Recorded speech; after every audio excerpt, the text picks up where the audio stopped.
What's up, everybody? This is Tanner from TanmanBaseballFan.com. I have completed today, thanks to today's mail day, the most significant run of Flair Ultra cards of Canseco ever. So let me kind of walk you through a little bit of the history of this here real quick. So first of all, everybody knows what this is. 1991 Stadium Club. Beautiful, full gloss, front and back picture of it and everything. Great card. Great card. Well, Fleer decided to answer the call and they upped their ante of the 1992 offering with this full color UV glossy coated, whatever you want to call it, front and back card. These two cards are just really, they're magnificent. They're great. So, as you probably know, later on, after these two were released, like shortly thereafter, these cards started, collectors started leaving because the lockout, mass production, the internet, so on and so forth. So the card companies decided to start making insert cards, parallels, other chase cards, that sort of thing. And that's where Flair Ultra comes in for these. So this is a parallel that they call, so first of all, what they did is they did a regular version, a gold version, and platinum version for a lot of parallels, starting in 1997, I believe it is. The gold versions were before that, but they added a platinum. So here's what a platinum looks like.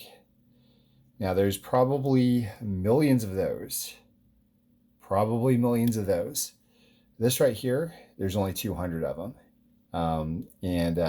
Real nice card. And so this is the 97. And you go a little further. Here's the 98. They made it wildly different. And as you can see, the whole entire card is platinum with a little bit of razzle dazzle there on the name. This one is numbered out of 100, so they got a little bit rarer. Cut the production down in half.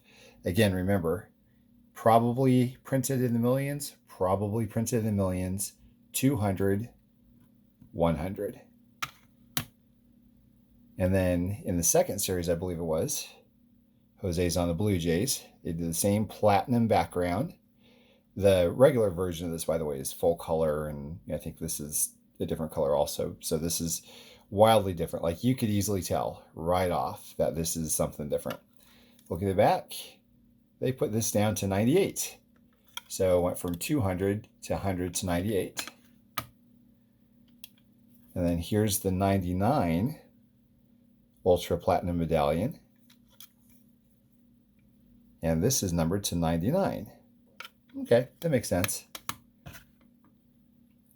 They got a little more fancy on this one. 2000 Ultra Platinum die cut. And this is numbered to 50. So again, millions of this card. Only 49 others of these out there. Pretty cool. And then you have 2001. This is Jose's last playing career Ultra card. Platinum Medallion as a member of the Yankees. And it is numbered out of 50. So there's the 6 of them. But I just got this one in today. I want to talk about this one.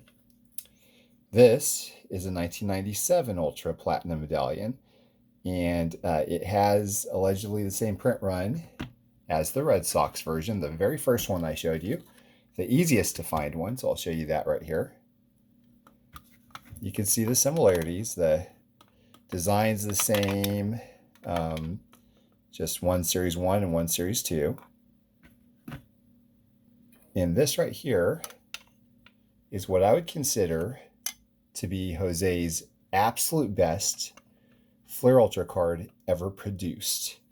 Now, why is that? Why is this, that's a print run of 200, more significant than any of these that have a print run between 50 and 200? It should, after all, be one of the most easiest to find platinum cards. So why is this such a big deal? Well, this is the only third nice condition version I've had, or that I've seen. And I've had all of them before, all of the 3 that I've seen before. And it is an extremely difficult to find card for some reason.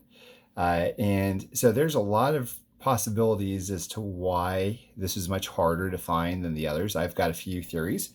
Perhaps because a lot of these were packed out in Series 2 retail boxes that were never purchased. So perhaps the retailers threw them out.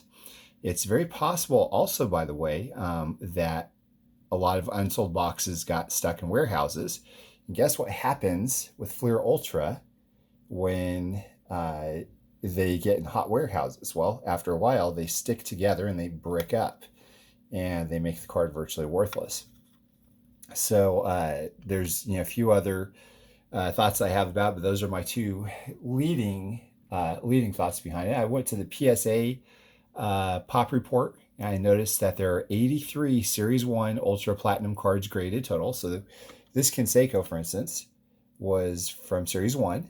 Now, all of the 97, out of all the 97 Ultra Platinums from Series 1, 83 have been graded. For Series 2, out of all players, 8. Big difference, like literally less than a tenth. Really kind of weird, huh? In fact, if you look at the sales data, this one I think outsells all the others by quite a bit.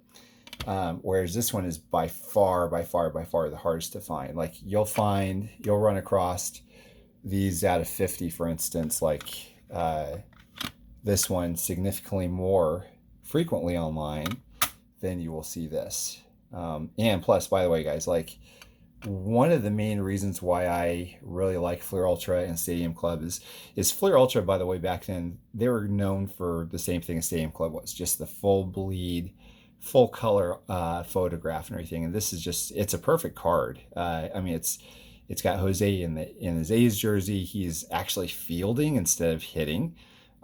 He's got shades on and everything, and he's also has a green background of the field, and I think it's just pretty perfect. I mean, the green per square inch on this card is off the charts. It's a beautiful card, extremely difficult card. This in its own right, like if I had this a week or two ago, when I was doing my top 10 90s A's Canseco parallel and insert cards, this probably would have cracked the top 10 fairly easily, I think.